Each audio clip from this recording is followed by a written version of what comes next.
Hello YouTube, how's everyone doing? It's Professional here. Today I'm gonna do a reaction to some of the new Mafia the Old Country gameplay. I don't tend to do reactions a lot, but this is a game that a lot of you guys are looking forward to on my channel, and you were the ones who gave me this idea. I've seen a few comments of you guys, saying on my recent Mafia videos if I could react to a new gameplay. So there was like, it's close to like 20-25 minutes of gameplay. There's like two different videos that we will be reacting to. I also have to warn you guys, there will be spoilers, some minor spoilers in these videos. These are the, I think it's like two different chapters that they're showing us. So there are going to be some spoilers. So if you don't want to see the spoilers, I'm just warning you right now, do not watch this video. And also, this footage from IGN, but also I'm going to be watching this on my friend Mafia Games videos channel here. I'll also link his channel down below. Make sure to check him out. He does a lot of different videos in the Mafia series and a lot of guides, so subscribe to him. It'll help him out. But anyways, let's react to this here, and let's check this out.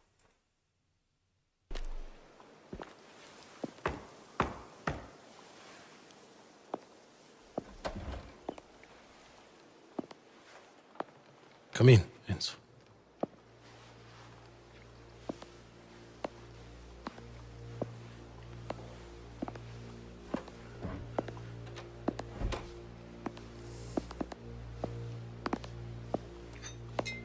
I want to speak with you about my daughter.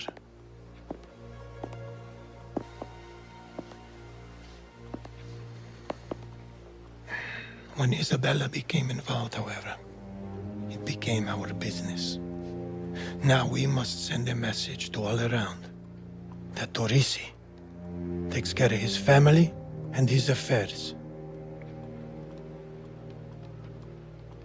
Will you do that, Enzo?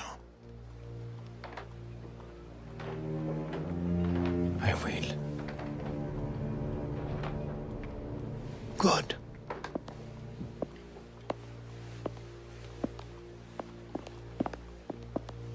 What I'll also say about this is, I read that Mafia the Old Country is actually going to have an option where you can have the characters actually speak Sicilian, and you can actually read English subtitles. That's actually how I'll be playing the game. But this leads me to believe that Don Torrisi is probably going to be the main antagonist in Mafia the Old Country, because traditionally it's basically every single, mafia boss that you actually work for is the guy who actually turns out to be the main antagonist. Salieri in Mafia 1, Falcone in Mafia 2, even Marcano in Mafia 3. Marcano, even though he betrays you at the beginning of the game, you were still working for him.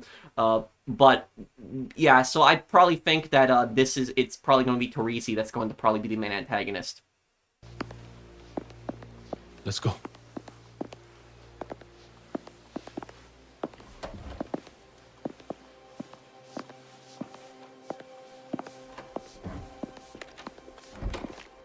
You're to meet with Tino's men. They're on a farm near Ludovici's villa, keeping an eye on things. They can be a little rough. But first, let's get you what you need to get the job done.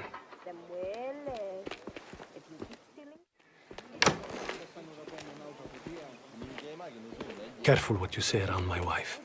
Anyway, you ready? I am. Confidence is good, but don't let it become arrogance. Oh, Valerio! Enzo here needs to see you about the pest problem. I'll be in my workshop. Send him down. So this guy, Valerio, is going to be basically the Vinny in this game, where you go to him for different weapons. Not just a stable boy anymore, eh? Something like that. Well, if you're here for grown man's work, I have what you need. Take a look around. Choose what you like, and then come and see me. Ah, a large bore pistol. That thing will tear through just about What I will say about this is the handgun. Unfortunately, I don't know what this handgun is. I don't think I've ever seen this handgun before. I tried to do a little bit of research, try to figure out what the handgun was, but I was unsuccessful. If anybody knows what this handgun here is, the one that Enzo just picked up, that let me know in the comments down below, but I pretty much am able to identify every single other gun in this game. So, this gun that's right down here, this gun is actually the Spencer Carbine, repeater rifle. This rifle is also in Red Dead Redemption 2, and also in Red Dead Redemption 1. This gun right up here, this is the Carcano 1891. The Italians had multiple variants of this, and this gun, the Carcano, I guarantee will be the most common rifle that's in the game. This is also the standard issue rifle of Italy during World War I and World War II. It's also the rifle that actually killed JFK. So Lee Harvey Oswald used the Carcano M38, the 1938 variant that he actually ordered through a magazine. But it's basically roughly been the exact same rifle. There's just been a few modifications to it over time. I actually own a Carcano. I own the M41, which is the long rifle version of it. There actually is a long rifle version of the Carcano. Anything. Also, one thing that's I'm seeing right here. I don't know if this is. Let me just take a look at that one more time. Yeah. So I see there's an error right here. There is an error. The pistol, 4 shots. You can see that right there. A large There's also a sawn-off double-barreled shotgun right here. pistol. That thing will tear through just about any. But this is Spencer Carbine. You see 7 rounds right here. But then you look at the Carcano. Carcano is 5 rounds. Historically inaccurate right here. The Carcano actually holds 6. It is actually one of the few bolt-action rifles at this time that actually holds more than 5, because most bolt-action rifles held 5, but the Carcano actually holds 6. So this is historically inaccurate right here. One error, but it's not that big of a deal. This gun right here, I'm pretty sure that this is the Winchester Model 1897. This was a shotgun that America used in both World War I and World War II. It saw some use in World War II, but it's mostly was used in World War I. The shotgun was very popular with American soldiers in trench warfare, so when the Americans actually used the Winchester 1897 in trench warfare, you can imagine this was very effective, and they had a trench variant specifically for it. That was good for trench warfare. You clear out trenches very quickly and easily. But about this gun is that the German High Command in World War I actually complained about the U.S. using the gun, claiming that the gun caused inhumane wounds and suffering. And they demanded the U.S. stop using it. The U.S. responded by basically saying, no, hell no, we're not going to. And Germany at that point said that any American that's caught with a Winchester 1897 will be executed by firing squad. But that did not deter the U.S. The U.S. still kept using them. But it's kind of ironic how Germany complained this shotgun was causing inhumane treatment when they were actually using mustard gas, which is 10 times worse, and also flamethrowers.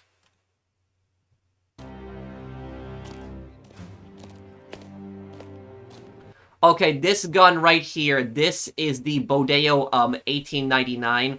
The Bodeo 1899 is a double action revolver that Italy had used in both World War I and World War II. They used it a lot in World War I. In World War II, is used a little bit too, but in World War II, it was being phased out. And I think it was being phased out by the Beretta pistol, the semi-automatic variant. I'll actually have that one on the screen that they phased it out for. I forget the name of the Beretta. About the Bodeo is the Bodeo actually has a foldable trigger. So you can just fold it does not have a trigger guard. Trigger guard's basically that little ring that's right underneath the gun, and that's basically to prevent the gun from going off, when you have it in your holster. So you have to you fold the trigger when you put it in your holster. When you take out the gun and you're ready to fire it, you basically fold out the trigger. But that's basically the idea of the Bodeo 1899. And what double action basically means is that when you pull the trigger, what it will do is it will also cock the hammer back. So double actions, it's a little bit harder to pull the trigger than a single action. Single action revolver means that you would have to cock back the hammer every single time after each shot, and then fire. Double action will do it with you with the trigger.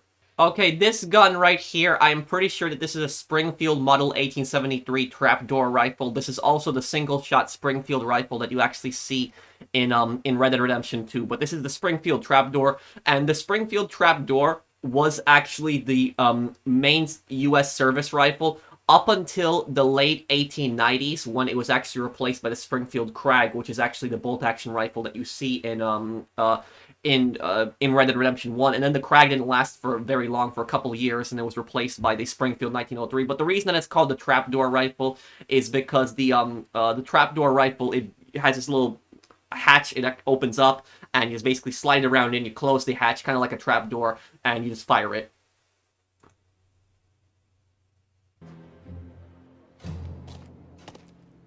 And we have the iconic double-barreled shotgun. There is so many different variants of double-barreled shotguns. Basically, the idea of it is 2 barrels on a shotgun, and you have 2 triggers for the 2 different barrels. The double-barreled shotgun, like I said on my previous reaction parts, it was a signature weapon among the Sicilian Mafia. The Sicilian Mafia loved double-barreled shotguns particularly. They were extremely loud. And oftentimes when they executed people, they shot them with both barrels at once. It was a very loud noise, meant to scare people, and also the amount of damage that it would do to a body. Both barrels firing at somebody, person would oftentimes be dead before they even hit the floor. And it would just leave such a nasty wound that whenever people would see that body, everybody would know the Sicilian Mafia did it. Also, one other thing I see right here is I see a cross right up here, and it's kind of ironic how the Sicilian Mafia claim to be so religious, but yet they engage in stuff like this. Packs a real punch up close. She'd help you out with your best problem. You've chosen them. I have. Good. I suggest you go fetch a car. You never know. These pests you're after could start shooting back.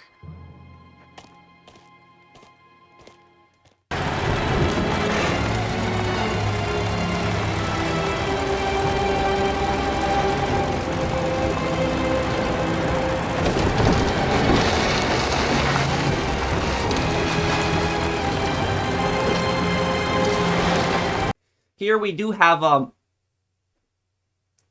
speed, but I'm really curious whether this is kilometers or miles per hour. I'm pretty sure that this is kilometers because in Europe they just use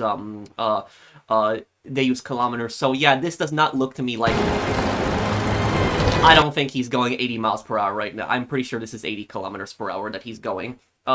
But also, this 2 right here, I think what this means is it's probably second gear, because all of these cars back then would be manual. These cars are not going to be automatic, they're going to be manual. You had a manual option in Mafia Definitive Edition, but you could turn it off and use everything automatic. But I don't know if they're going to have the same thing here. This on the bottom, I can't really see this that well because the IGN logo. This might be fuel, or it might be the health of the car.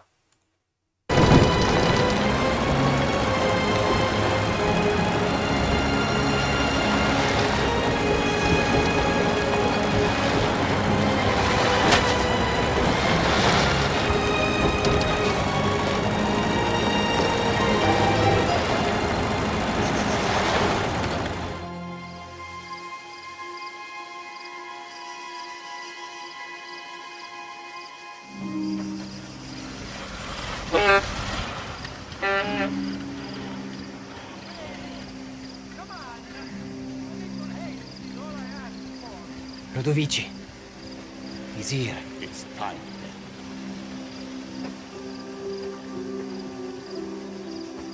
We're ready. Just give the word. The Don has entrusted this story to the Caruso, so listen well, boy. Ludovici knows the devil follows close behind. He thinks Spataro's security will protect him. You will prove him wrong. Bring the worm alive to the ruins of the old castello. Just me? Alone? Make a mess of this, and any misguided fate the Don has in you will be lost. Ucapisti? Don't be an idiot. Avoid the main gate. So, about this villa right here, this guy, I'm pretty sure, was the guy who orchestrated the kidnapping of the Don's daughter, we're gonna show in the next video in a previous chapter, but, judging by the place that this guy has, because Sicily, in Sicily, there was really only 2 classes in this time period. There was poor and very rich. There was almost no middle class whatsoever. The closest thing that you could have to a middle class maybe a merchant. But that's about it. There was really no such thing as a middle class. It was either poor or very rich. And judging by this guy's house, this guy is either, one of 2 things. He's either a mafia boss or he's an aristocrat from some specific bloodline, some specific family that has had wealth for generations.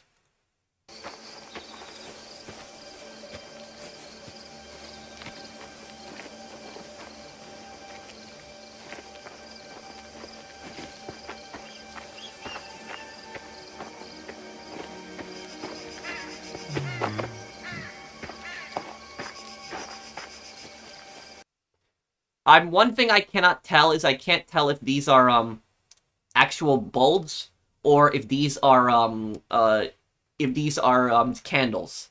But I will say if these are bulbs and he has, you know, lights all the way even on the outside, because a lot of homes in Sicily in this time period did not have electricity. Even a lot of apartments, you know, tenement apartments up until the 1930s did not even have in America did not even have electricity. So this is this in the early 1900s, even having like lights out here all the way out here, a luxury. A lot of homes would be lit up by candles still. Also, move my camera a bit so it's not blocking the little interaction menu here. But look at the knife here, you see that? When he opens up the gate, one bar disappears.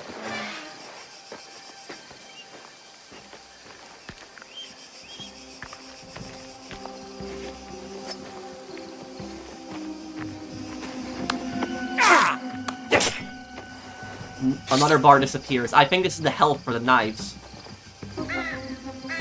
Strunzo won't even have us inside. I wouldn't let you in my house either. What? You told me your pigs sleep in the back room. Don't take it personally. My wife is very particular.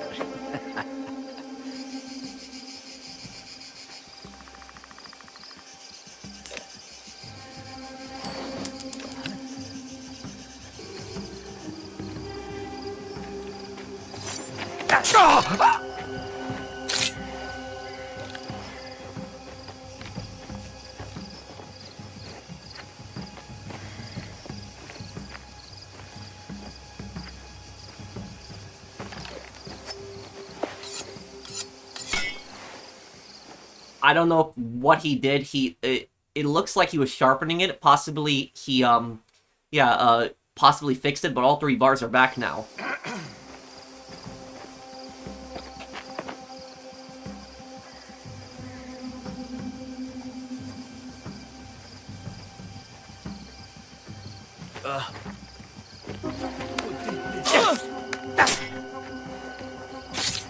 Vaffanculo, he's dead.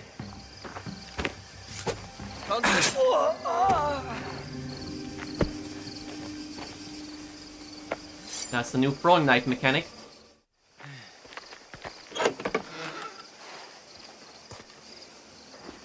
One day, I'll own a motor car. Are you serious? On your wage? How does a buffoon like that manage?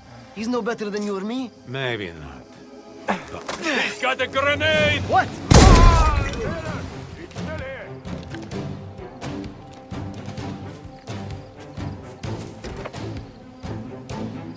I don't see anything. I see him. Here he is. It looks like he loads the revolver through the barrel. It might be muzzle loaded.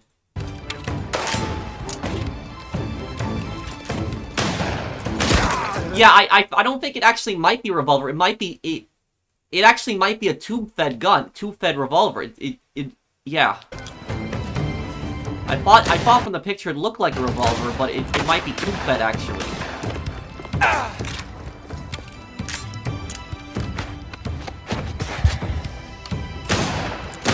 So you can have health med kits that you can carry around with you.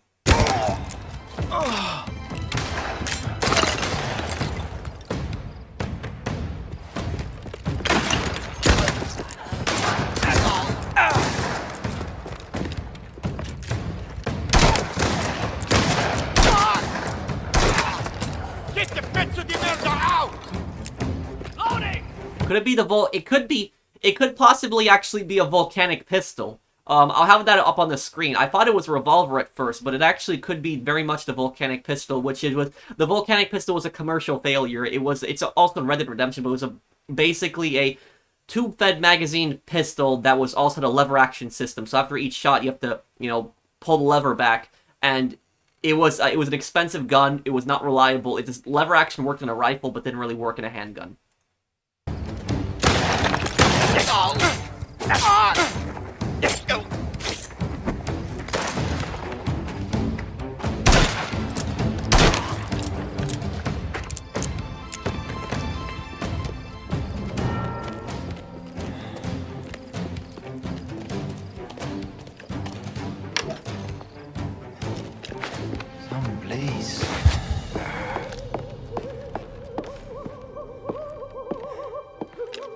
Also, before he opens this door, you can actually see, hold on.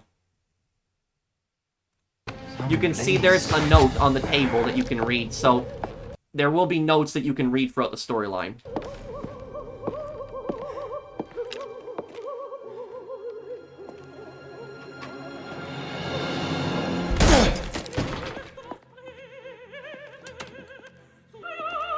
Guards! Guards!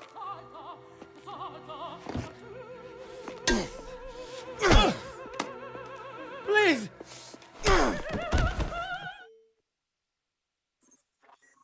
Yeah, so that guy's probably not a mafia boss, possibly a some kind of aristocrat. But anyways, let's react to the other video here. This is the other video. This one's from IGN. I will also link this video down below. About 3 hours of Mafia the Old Country, Hangar 13 president Nick Baines repeatedly mentioned his team's desire for players to finish this prequel story. And so with that goal in mind, the latest Mafia game turns back the clock both chronologically, it's set in the early 1900s in Sicily, and in game design as well. Mafia 3, though very good, went full open world, and the developers seem to feel similarly about it in hindsight as players did. It just didn't fit Mafia well. The first two Mafias were gorgeous, narrative-driven, linear games set against the backdrop of a style. In fact, Baines seemed to suggest that the positive reception to 2020's remake of the first game, Mafia Definitive Edition, served as something of an inspiration to and North Star 4, this fourth entry in the mainline series. So basically about this is that, I skipped through this a little bit here, but what he's basically saying is that Mafia 3 was the one who really got away from that story-driven narrative, because Mafia 3, while it had a main story, there was a lot of side activities, a lot of side missions. The other Mafia games have been a continuous storylines, not really side activities, just mostly focusing on storyline. And with Mafia Definitive Edition, they went back to that, to those roots, and they're going back to that with Mafia the Old Country. So Mafia the Old Country is not going to have, like, side activities or anything like that. I think it's going to have a currency system, but it's going to be like a constant story, like mission after mission. There's not going to be a break. Just think of, like, Mafia Definitive Edition, Mafia 2, it's going to be just like that. You're not going to have, like, a break where you have to go and start a mission in between. So there's not really going to be a break. It's a continuous story. I'm pleased to report that after playing through chapters 3, 4, and 5 of The Old Country, the development team has seemingly succeeded in returning Mafia to its gameplay roots. This video has a lot more spoilers than the other video, so just keep that in mind, guys. I just don't want people, you know, saying in the comments there's spoilers in this video. There's a lot of spoilers in this part here. This is, like Mafia 1 and 2, a story-first, not open-world action-adventure. And interestingly, your primary upgradable weapon isn't a gun, though they are certainly here, but rather your knife. Stealth is fully supported, and even better, it's only going to be $50 at launch, or as I like to call it, a reverse Randy Pitchford price tag.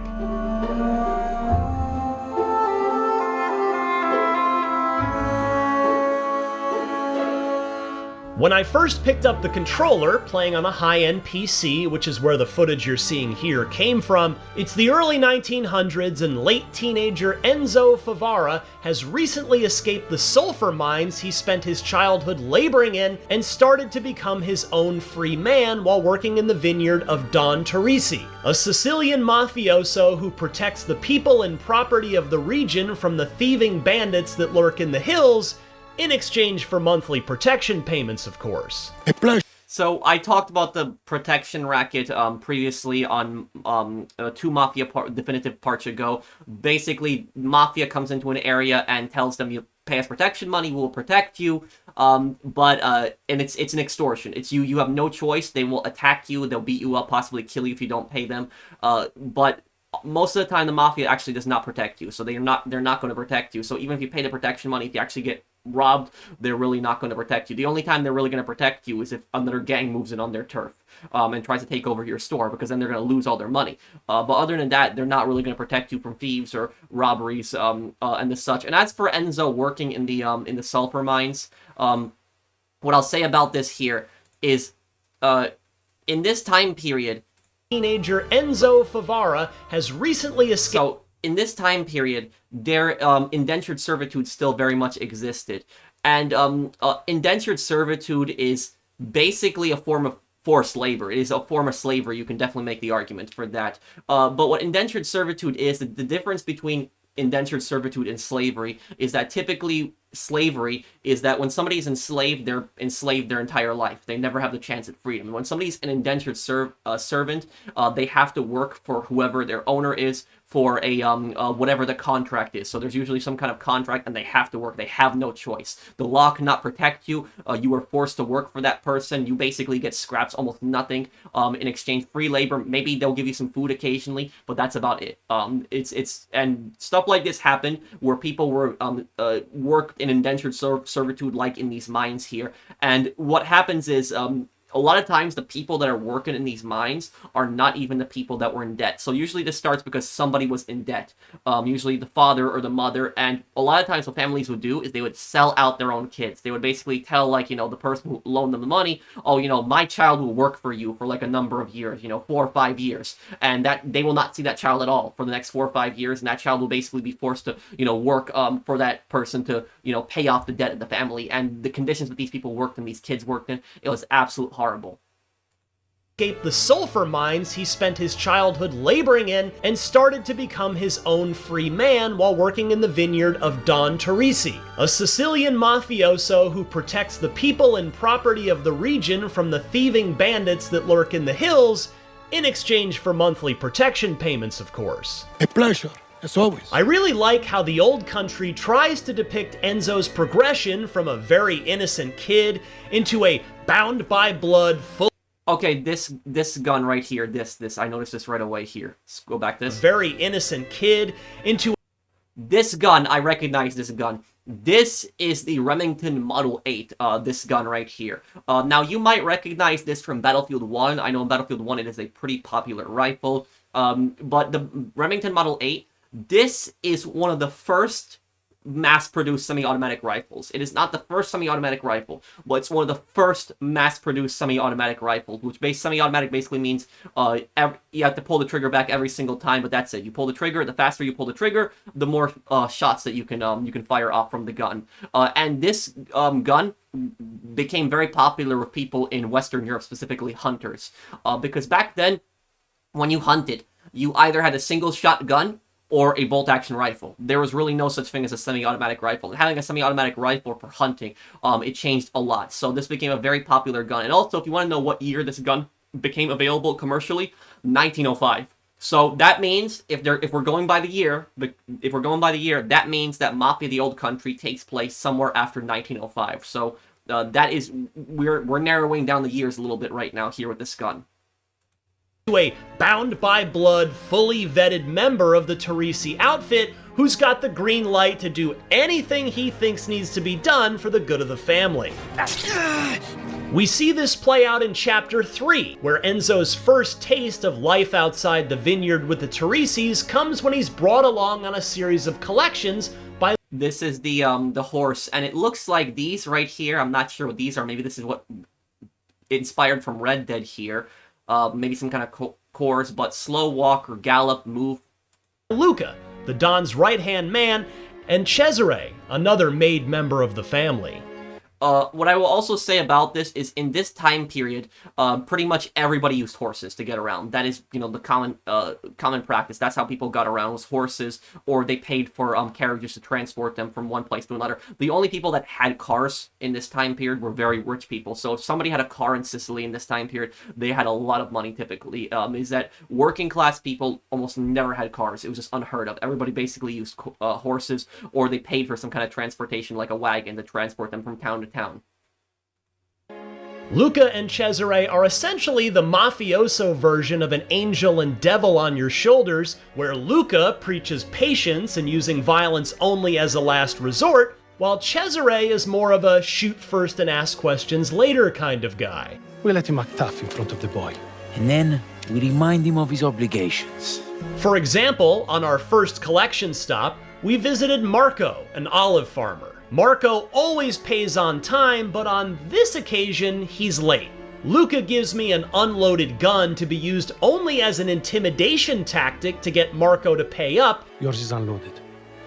You give him a chance to be brave. But Cesare told me, quote, an extra pair of hands helps jog their memory about the late payment. Side note, I think I saw more fruit in the 3 hours of playing Mafia the Old Country than I've seen in any game ever. We might need a new Game Awards category for this. Ultimately, no bullets were fired nor punches thrown, and I got the Don's money from Marco's safe after finding the combination nearby.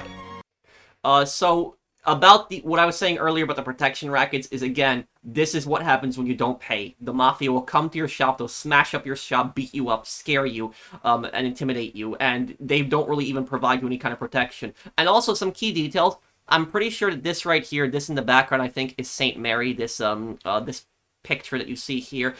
Sicily is a very religious place, very Roman Catholic, even to this day, very religious. But in this time period, people were even more religious back then. And I noticed how the marker here, the icon showing you where you have to go, what you have to do, is a cross. I appreciate that Hangar 13 put thought into Enzo's journey into the Torrisi crime family here, and didn't just instantly let you become a murdering psychopath. Things escalated slightly on our second stop, though, after we rode our horses across the Sicilian countryside to the farm of Mr. Bangalino, whose workers, led by a man named Manuela, are on strike. We can't have strikes around here, Manuele.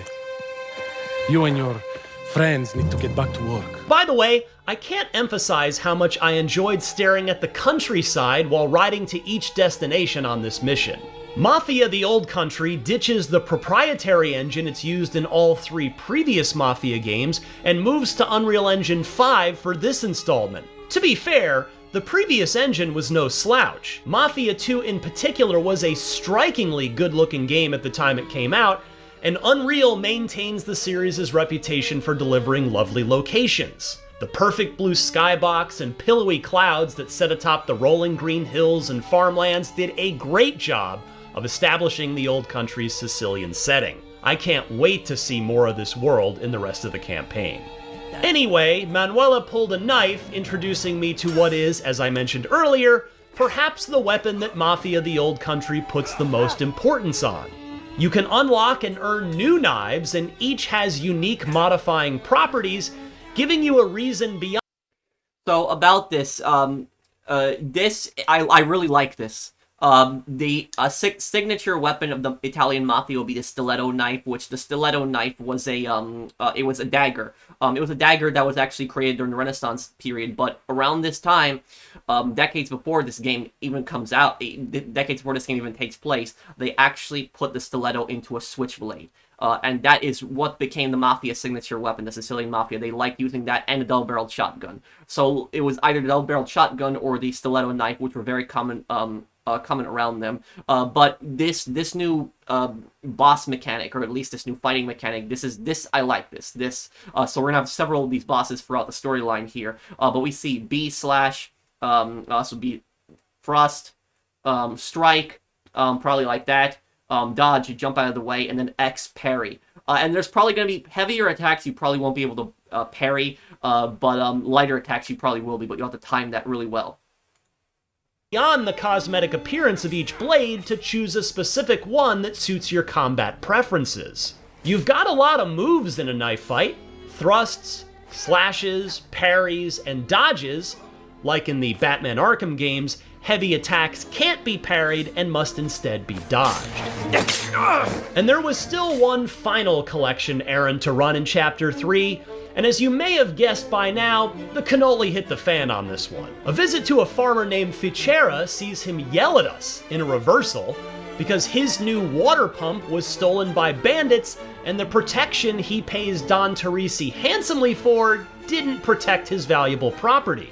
It's finally here that the patient Luca tells Enzo that he's got free reign to put live ammo in his gun and not be afraid to pull the trigger, as these lawless bandits were effectively putting their hands in the Don's pocket by stealing from Ficera. We can't have that. This leads to a hunt up the hillside through 2 separate bandit camps before we finally squared off with, and shot many bullets into, the dozen or so wayward thieves that stood between us and the water pump they stole. The familiar third-person cover-based shooting gameplay will be instantly recognizable not just to Mafia. You can tell from his... This right here is definitely later in the game. This right here. This possibly might even be Don Torrisi's mansion. I don't want to, speculate spoilers here, but that's possibly what I think on that. You can see that Enzo is wearing some much more fancier clothes, so he's definitely moved up the hierarchy. So this is either Spadaro or Torrisi's house. Spadaro is another Don that is in the game. Series regulars, but also anyone who's played a good third-person action game in the past decade. The Old Country isn't breaking the mold here, but the gameplay systems are comfortable, effective, and fun. Less comfortable, at least for me, was the cutscene that followed the death of the last of the bandits when Cesare cuts off the finger of one of the bandits, takes his gold ring as a bonus payment for his troubles, and tosses the detached digit into the well. Could be pure gold. He's got no use for it now. Enzo! Isabella. With all of your onboarding completed in Chapter 3, the next section of Mafia the Old Country saw one massive mission play out, involving the Don's daughter Isabella, who Enzo clearly has reciprocated feelings for. Keep an eye on me. About Isabella, I feel like this game, the main catalyst of the storyline is probably going to be Enzo's relationship with Isabella. He's falling in love with her, but she is the Don's daughter. And that's probably what's going to start a lot of bad blood there. You'll be lucky if you can keep up. And Gennaro, the son of Baron Fontanella, who's arguably an even bigger fish in the Sicilian mafioso sea than Don Torrisi is. Gennaro wants to show off his fancy new car, and he also wants to woo Isabella, so he sets up a picnic date in the nearby ruins. It starts with Enzo having to babysit the gathering and ends with a kidnapping, a car chase involving you on a horse, a trail of bodies left in Enzo's wake, a stabbed, double-crossing business partner, a happy Don Torrisi, and an even more smitten with Enzo, Isabella. It started quietly, with Gennaro driving Cesare in his car to the ruins, and Isabella insisting on riding there on horseback alongside Enzo. Yes, you'll be able to choose and ride your own horse in Mafia the Old Country, with each steed even having its own personality and characteristics. About this, let me see here. Hang on, go back a moment.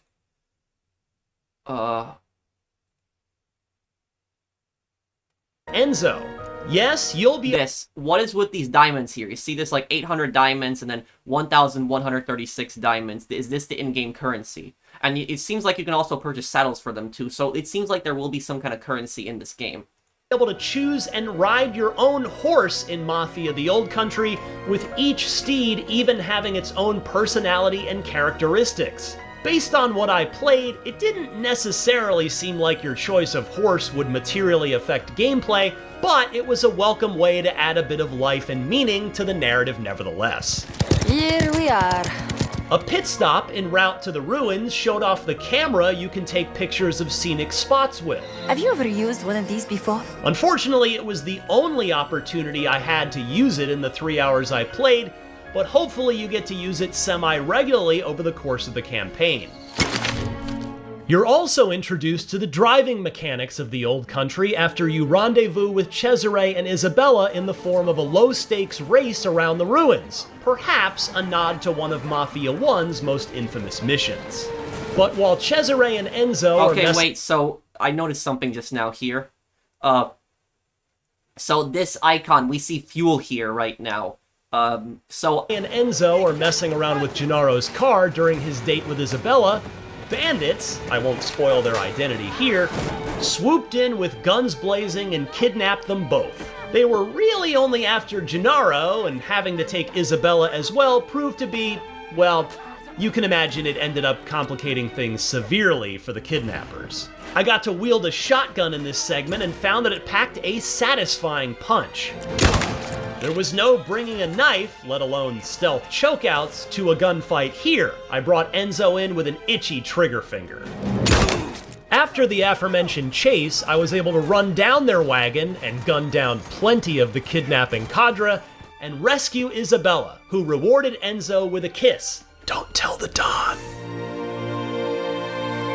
But while Cesare brought Isabella back home, Enzo still had to get Gennaro back, because returning without either one would leave Enzo equally dead from either father. It's this section that allowed me to really unleash my inner Sam Fisher, as it was set up for stealth rather nicely in an open area, letting me pick my path and remain undetected. If you give me a stealth option in a game, I'm gonna take it 9 times out of 10, and Mafia the Old Country was no different. So this is the advantage of stabbing them, is if you stab them, it's an instant kill. But on top of that is it damages the knife. But if you do this, this is, you know, you can do this as many times as you want, strangle them from behind, but you have to tap it, and it also takes longer, and somebody else could see it at that same time. The developers later told me that they don't expect most players to make it through the entire area, which was admittedly quite large and stocked with a ton of bad guys, without alerting anyone. I took this as a personal challenge, and while I held out for quite a while, eventually I did get spotted and had to start shooting. But while you are in the Old Country's stealth segments, basic Splinter Cell rules are in effect. You crouch to make less noise, throw coins or picked up objects like bottles to distract bad guys, and can either knife them quickly or try to strangle them unconscious, which triggers a button-mashing QTE you've got to be quick about, lest they slip out of your grasp. There are even conveniently placed empty containers around that you can hide the bodies in so that they're not discovered. The Old Country doesn't break any new ground here, but in my experience, it does familiar stealth gameplay reasonably well. I do appreciate that there are upgradable bead slots on your rosary that affect gameplay, like this one that dampens the sound of your footsteps. And I appreciated those dampened footsteps until I reached the last man standing for the kidnappers, Messina, whose real story you'll learn when you play the game yourself. Enzo challenged him to a knife fight, which Messina accepted by dropping his gun and engaging Enzo on his terms. I was having trouble timing my parries just right in the ensuing battle, but I kept enough blood in Enzo's body for him to emerge as the victor in the fight. Side note, I died a couple times during my 3 hours while playing on normal, but there are multiple difficulty levels to choose from if you want to ratchet things up or down. And after returning to the vineyard, Don Torrisi, after hearing of Isabella's kidnapping, tells Enzo he wants Messina alive. You put the rest of those bastards in the ground. Messina, you bring back to me alive. Whoops. Yeah, about that. But ultimately, I did good, the boss said, and Isabella made her feelings quite clear with the smile on her face directed at Enzo. Okay, so yeah, in this part, we've already seen this on the other video. So I guess we will probably wrap this up here, guys. Let me know what you think down below of this. If you guys enjoyed this video, do drop a like. If there's anything I missed, any other guns maybe I missed, let me know. But thank you guys for watching. I will see you guys on the next one. Take care, everyone. Have a wonderful day, guys.